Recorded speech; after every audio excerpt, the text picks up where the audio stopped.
សូភមេសតោវរមង្គលាជ័យយាតរេកឯកឧត្តមព្រមទិនកបវរសេដ្ឋាឧត្តមោនាមោទិវាសួស្តី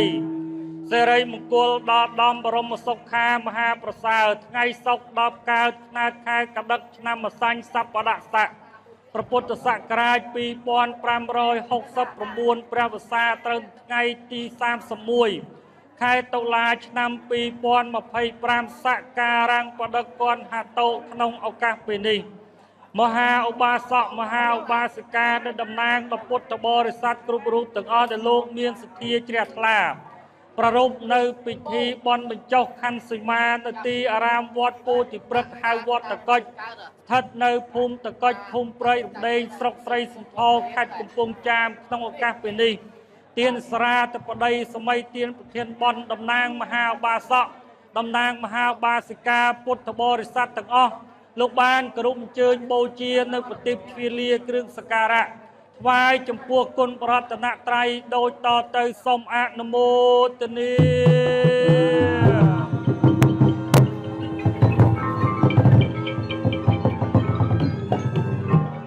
ថ្ងៃនេះជាថ្ងៃនក្ខត្តរឹកពលាពេលព្រឹកមានសួស្តីសិរីមង្គលដល់ប្រសើរព្រះអាទិត្យដែលលោកបរិជរត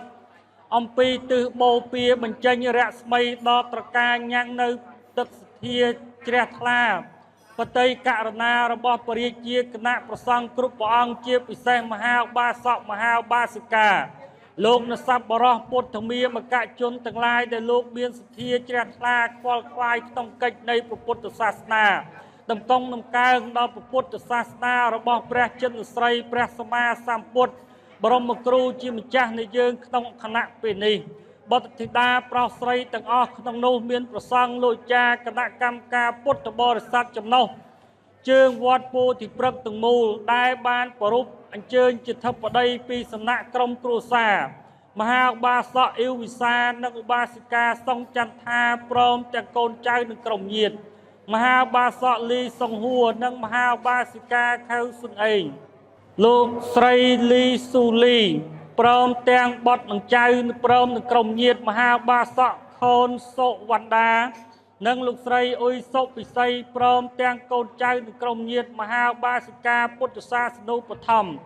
វណ្ណខេងព្រមទាំងបុត្រនិងចៅមហាឧបាសិកាពុទ្ធសាសនូបត្ថម្ភវណ្ណលុនព្រមទាំងបុត្រលោកទឹកលៀងហេងមហាឧបាសកមេងលៀងមហាឧបាសិកាអនមុំព្រមទាំងកូនចៅនិងញាតិមហាឧបាសកលឹមឆៃខីមហាឧបាសិកាលឹមគៀមថឹងព្រមទាំងចៅនិងក្រុមញាតិមហាឧបាសកវងសំមហាឧបាសិកាហៀងសាលីព្រមទាំងកូនចៅនិងញាតិលោកអង្ញាគង់ប៊ុនហាវព្រមនិងលោកជំទាវអបសុភាពព្រមទាំងកូនចៅនិងក្រុមញាតិលោកស្រីអញ្ញាធោ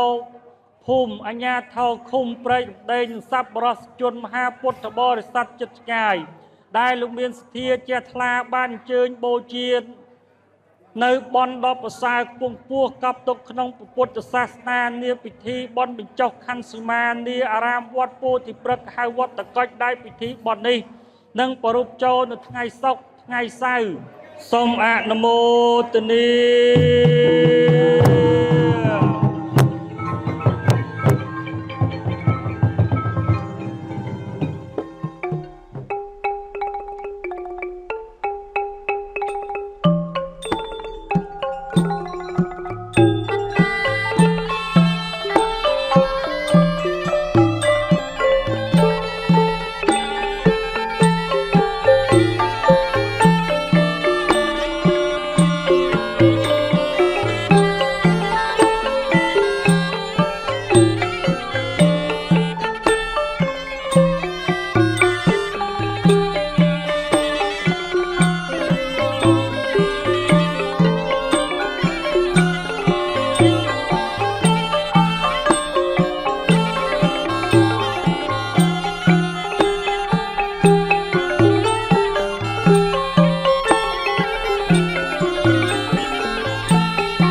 ដល់គង់ពោះប្រកាសមែន